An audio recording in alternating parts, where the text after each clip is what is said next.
Hello everyone, welcome to learning science. आज हम जो है distribution of n distinguishable particles in k compartments of unequal sizes हम जो है पढ़ेंगे कि जो एन डिस्टिंग्विशेबल पार्टिकल्स है उसको हम के कंपार्टमेंट में कैसे डिस्ट्रीब्यूट करते हैं, जहाँ पे ये जो कंपार्टमेंट्स है वो अनइक्वल साइज का है।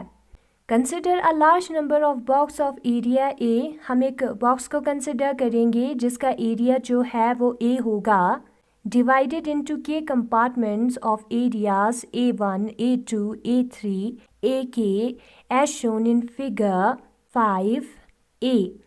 और हम कंसिडर करेंगे कि इस एरिया को हमने के कंपार्टमेंट्स में के डिब्बों में डिवाइड किया है और यहाँ पे उन कंपार्टमेंट्स का एरिया जो है वो A1 है, A2 है, A3, A4 so on up to AK तक उसका एरिया है। Now consider n distinguishable particles to be distributed among k compartments of the box.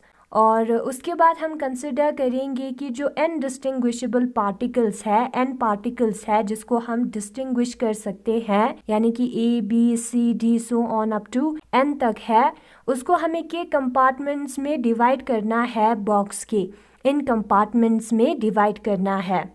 Let n1, n2, n3, nk be the number of particles in compartment first, second, third k such that n1 plus n2 plus n3 plus so on up to nk is equal to n। ये जो particle है उसको divide करके इधर जो है n1 number of particles जाता है, इधर n2 नंबर ऑफ पार्टिकल्स जाता है, सो ऑन। और जब हम इन सारे पार्टिकल्स को सम करेंगे तो n के बराबर आएगा, यानी कि इस n पार्टिकल को हमने अलग अलग कंपार्टमेंट में डिवाइड किया है। सपोज ये जो A2 कंपार्टमेंट है उसमें 3 पार्टिकल है, तो उस 3 पार्टिकल को हम कहेंगे n2 number of particles in compartment second, and so on. Since compartments are of unequal sizes, so a priori probability of a particle entering in a particular compartment is not the same। अब ये जो compartments है उसका size जो है वो equal नहीं है, ये अलग अलग size का है compartment, तो जो प्रोबेबिलिटी है किसी भी पार्टिकल का कंपार्टमेंट में जाने का वो जो है सेम नहीं होगा। अगर दोनों कंपार्टमेंट बराबर है तो इधर जो है पार्टिकल किसी भी कंपार्टमेंट में जा सकता है, किसी भी कंपार्टमेंट में जाने का प्रोबेबिलिटी इक्वल होता है, जिसको हम इक्वल अ प्रायोरी प्रोबेबिलिटी कहते हैं। लेकिन इधर जो है वो केस नहीं आएगा क्योंकि ये जो कंपार्टमेंट्स है वो अलग अलग साइज का है। This problem can be resolved by dividing each compartment into large number of cells, each of equal size। ये जो प्रॉब्लम है उसको हम कैसे सॉल्व करेंगे, इन कंपार्टमेंट्स को हम कैसे इक्वल बनाएंगे, इन कंपार्टमेंट्स को हम फर्दर डिवाइड करेंगे, हर कंपार्टमेंट्स को सेल में डिवाइड करके। यहाँ पे सेल्स बनाया है कंपार्टमेंट को डिवाइड करके, ये जो छोटा स्क्वायर है वो सेल्स है, ठीक है। और इन सारे सेल्स का जो साइज है वो इक्वल है। These cells are shown in figure 5B, और ये जो सेल्स है वो फिगर 5B में दिया है। और यहाँ पे G1 जो है वो नंबर ऑफ सेल्स है कंपार्टमेंट फर्स्ट में। हम यहाँ पे देख सकते हैं 1 2 3 4 5 6 7 8 9 सेल्स है। ये जो कंपार्टमेंट फर्स्ट है उसको 9 सेल्स में डिवाइड किया है, 1 2 3 4 5 6 7 8 9, इसके अंदर 9 सेल्स है, तो ये हमारा है G1।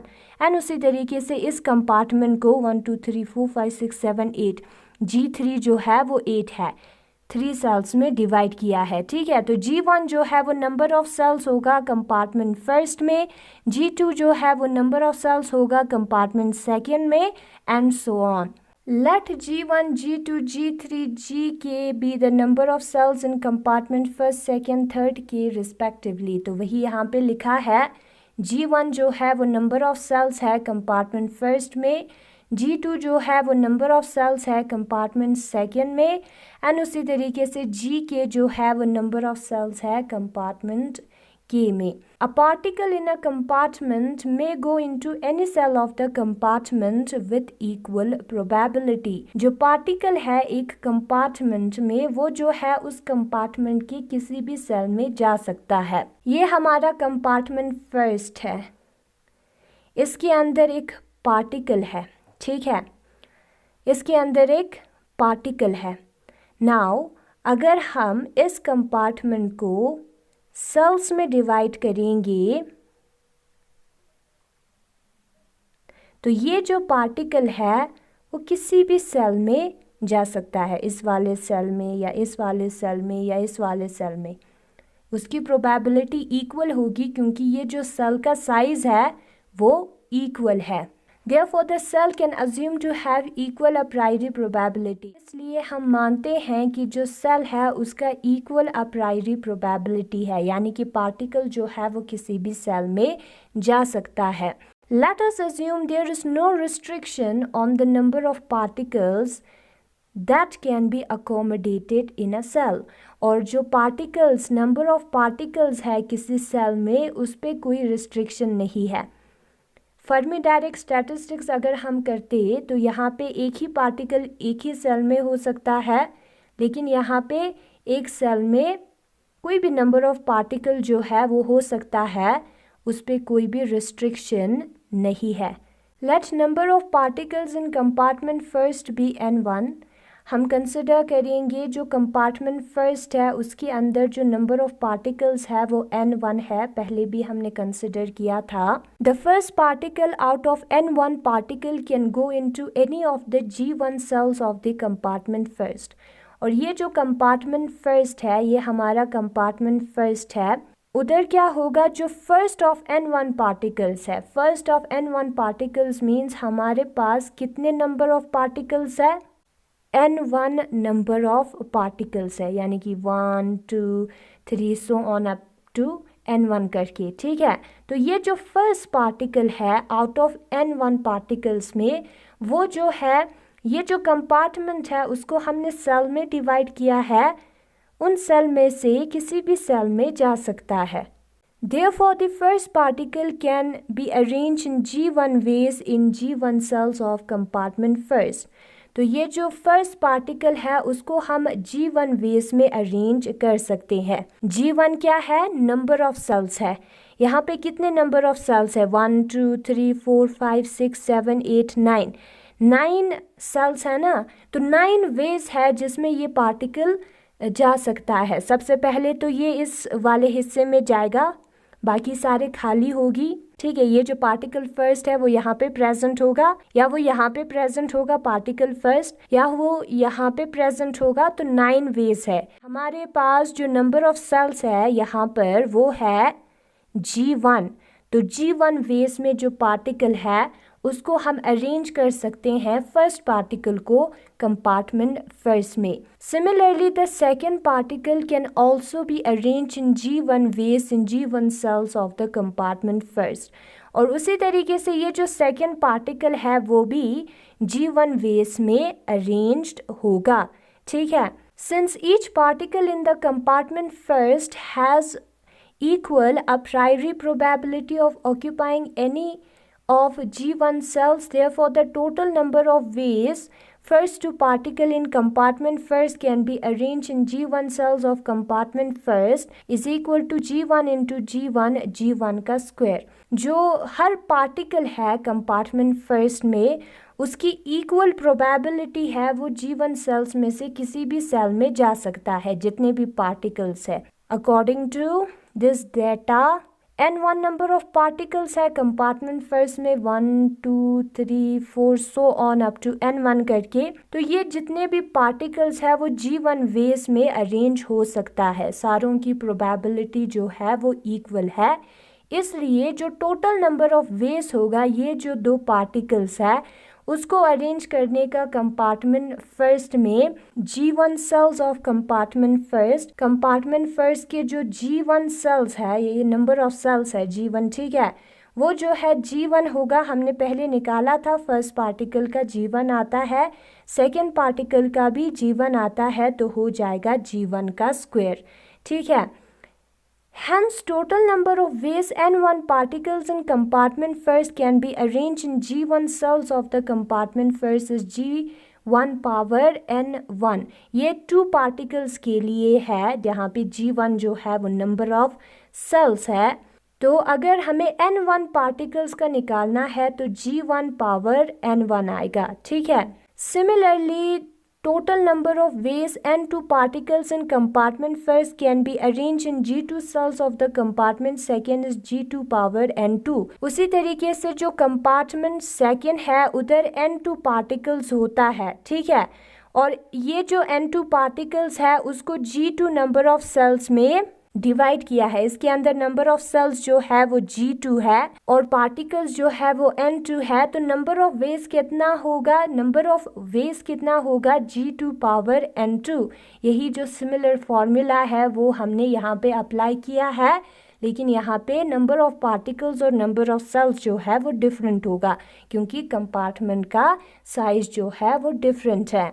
तो यहाँ तक हमने किया था, वही रिपीट है. ठीक है. The number of ways in which N1 particles can be chosen out of N particles NC(N1) is equal to N factorial divided by N1 factorial N minus N1 factorial. Now ये जो N1 particles है उसको हमें N particles से choose करना है. तो जो नंबर ऑफ वेज है वो हमें कॉम्बिनेशन करके मिलेगा. जब चूज करना होता है तब हमें कॉम्बिनेशन का यूज़ करना होता है. इसका मतलब क्या है? हमारे पास N पार्टिकल्स है. कंपार्टमेंट फर्स्ट में N1 पार्टिकल्स है.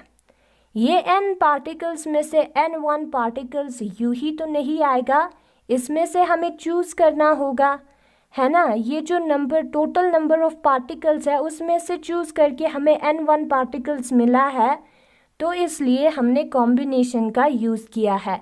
तो यहाँ पे टोटल नंबर ऑफ पार्टिकल्स और यहाँ पे N1 और कॉम्बिनेशन का हमें फॉर्मूला पता है. सबसे पहले तो N फैक्टोरियल आएगा, फिर उसके बाद इसमें से इसको हमें माइनस करना है N minus N1 bracket factorial, फिर उसके बाद जो ऊपर टर्म है उसका भी फैक्टोरियल, जो नीचे टर्म है उसका भी फैक्टोरियल आता है. तो ये हमारा है equation number first. Therefore, total number of ways in which N1 particles out of N particles can be arranged in G1 cells of compartment first is given by. तो जब हम out of N particles use करेंगे तब हमें combination को भी use करना होगा. तो यहाँ पे ये जो टोटल नंबर ऑफ वेज है जिसमें N1 particles out of N particles को G1 सेल में अरेंज करना है कंपार्टमेंट फर्स्ट का, उसको हम X1 से डिनोट करेंगे. और उधर जो है कॉम्बिनेशन यानी कि NC(N1) और ये जो वेज है नंबर ऑफ वेज है उसको हमें यूज़ करना पड़ेगा. और यहाँ पे N1 पार्टिकल्स है तो ये वाला फॉर्मूला आएगा. एंड हमें पता है ये जो फॉर्मूला है वो इसके बराबर होता है the total number of ways in which N2 particles out of the remaining N minus N1 particles can be arrange in G2 cells of compartment second is given by. Now ये जो compartment second है, compartment first में हमने N1 particles put कर लिया. ना हम consider करेंगे कंपार्टमेंट सेकेंड को, उसके अंदर N2 पार्टिकल्स अरेंज होगा, लेकिन यहाँ पे N पार्टिकल्स को N पार्टिकल्स में से हमें सेलेक्ट नहीं करना पड़ेगा, ये हमें याद रखना है. N पार्टिकल्स में से N1 पार्टिकल्स हमने कंपार्टमेंट फर्स्ट में डाल दिया है, तो कितना बचेगा? N माइनस N1 पार्टिकल बचेगा, उसमें से हमें सेलेक्ट करना है N2 पार्टिकल्स को. तो यहाँ पे कौन सा वाला कॉम्बिनेशन आएगा? N माइनस N1 जो कि बिगर है, कॉम्बिनेशन N2. तो वही हमने यूज़ किया है यहाँ पे कॉम्बिनेशन. और यहाँ पे G2N पावर 2 आएगा जो कि हमने पहले निकाला था, और ये हमारा है equation number third. The total number of ways in which N3 particles out of the remaining N minus N1 minus N2 particles can be arranged in G3 cells of compartment third is given bye x3। फिर उसके बाद हम x3 निकालेंगे। पहले में हमने n से select किया था फर्स्ट कंडीशन में, n से सिलेक्ट करके n1 पार्टिकल हमने कंपार्टमेंट फर्स्ट में डाल दिया, तो कितना बचा n माइनस n1। और इसमें से भी हमने कुछ पार्टिकल सिलेक्ट किए जिसको हम n2 कहेंगे और उसको हमने कंपार्टमेंट सेकेंड में डाल दिया। फिर उसके बाद हमें क्या करना है, n minus n1 minus n2 करना है, क्योंकि उसको हमने डाल दिया है तो वो इसमें प्रेजेंट नहीं होगा n में, ठीक है। तो n minus n1 minus n2 इसमें से हमें सेलेक्ट करना है। तो ये हमारा है कॉम्बिनेशन, ये वाला फॉर्मूला आएगा n minus n1 minus n2 divided by combination n3। और यहाँ पे नंबर ऑफ सेल्स जो है वो 3 है और नंबर ऑफ पार्टिकल्स जो है वो n3 है। और ये हमारा है equation number 4 and so on. Total number of ways in which n particles can be arranged in all compartments, first, second, third case, such that n1, n2, n3 so on up to n के particles may go into g1, g2, g3, g के cells of the compartment first, second, third respectively is given by। Now ये जो thermodynamic probability है वो number of microstates के बारे में बताता है, n1, n2, n3, n के particles का। तो यहाँ पे हमें वही चाहिए, नंबर ऑफ माइक्रोस्टेट्स वो जो है हमें बताता है कि ये जो पार्टिकल्स है उसके कितने अरेंजमेंट हो सकता है डिफरेंट। तो वही है दिस थिंग जो हमने यहाँ पे सेंटेंस में पढ़ा, और वो बराबर आएगा ये जो इंडिविजुअल केसेस है हमने एक एक करके निकाला। फर्स्ट जो कंपार्टमेंट है उसमें कितने पार्टिकल्स जाएगा कितने वेज में, उसी तरीके से जो सेकंड कंपार्टमेंट है उसके मल्टीप्लिकेशन के बराबर आता है। तो हमने वैल्यू पुट करना है इधर x1, x2, x3 so on up to xk करके, ठीक है। यहाँ पे k आएगा जब यहाँ पर k होगा, ओके, यहाँ पे k माइनस 1 आएगा और यहाँ पर k आएगा, यहाँ पर k। तो nk तक हमें वैल्यू जो है वो मिल गया है xk तक, तो हमें यहाँ पे पुट करना है। पुट करने के बाद हम देख सकते हैं जब हम x2 इंटू x3 करेंगे तो क्या होगा, हमें इन सारी चीज़ों को देखना है। जब हम x2 इंटू x3 करेंगे तो क्या होगा, ये जो टर्म है वो इधर है ऊपर, ये जो है नीचे है और ये ऊपर है, हो जाएगा दोनों कैंसिल, तो बचेगा n माइनस n1 का फैक्टोरियल। और उसी तरीके से ये जो टर्म है जब हम नेक्स्ट टर्म को देखेंगे तो वो जो है उसके ऊपर प्रेजेंट होगा, हो जाएगा दोनों कैंसिल। तो यहाँ पे सिर्फ बचेगा n फैक्टोरियल, ठीक है।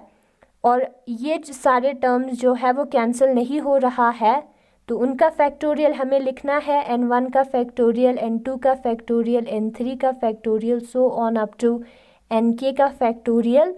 और यहाँ पे ये जो टर्म्स है उनको हमें लिखना है क्योंकि ये कैंसिल नहीं हो रहा है। तो g1 पावर n1, फिर g2 पावर n2, फिर g3 power n3, so on up to g के पावर nk तक आएगा, ठीक है। हमारे पास n1 plus n2 plus n3 so on up to nk तक प्लस होगा, तो उसको हम समेशन से डिनोट करते हैं ni करके, ठीक है। जब सम होता है i is equal to 1 to k करके, यहाँ पे इंटू है, जब इंटू होता है तब हम इस सिंबल से डिनोट करते हैं, ये जो बड़ा पाई वाला सिंबल है उससे डिनोट करते हैं।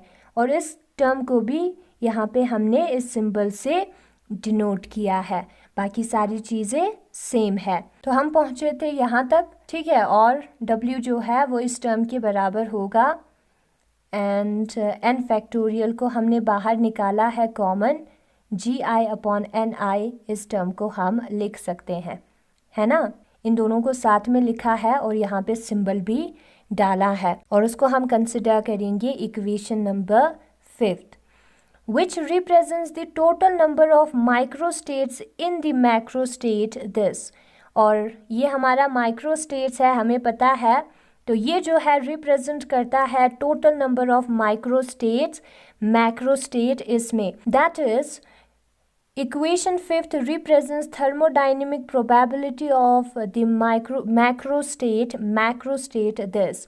तो ये thermodynamic probability है, ये वाला equation जो है वो इस macro state के thermodynamic probability को represent करता है, ठीक है। तो यही है हमारा distribution of n particles which are distinguishable into compartments of unequal sizes। वो हमें नंबर ऑफ माइक्रोस्टेट्स बताता है। तो अगर आपको ये वीडियो पसंद आया तो इस वीडियो को लाइक करें और लर्निंग साइंस को सब्सक्राइब करें। Thanks for watching.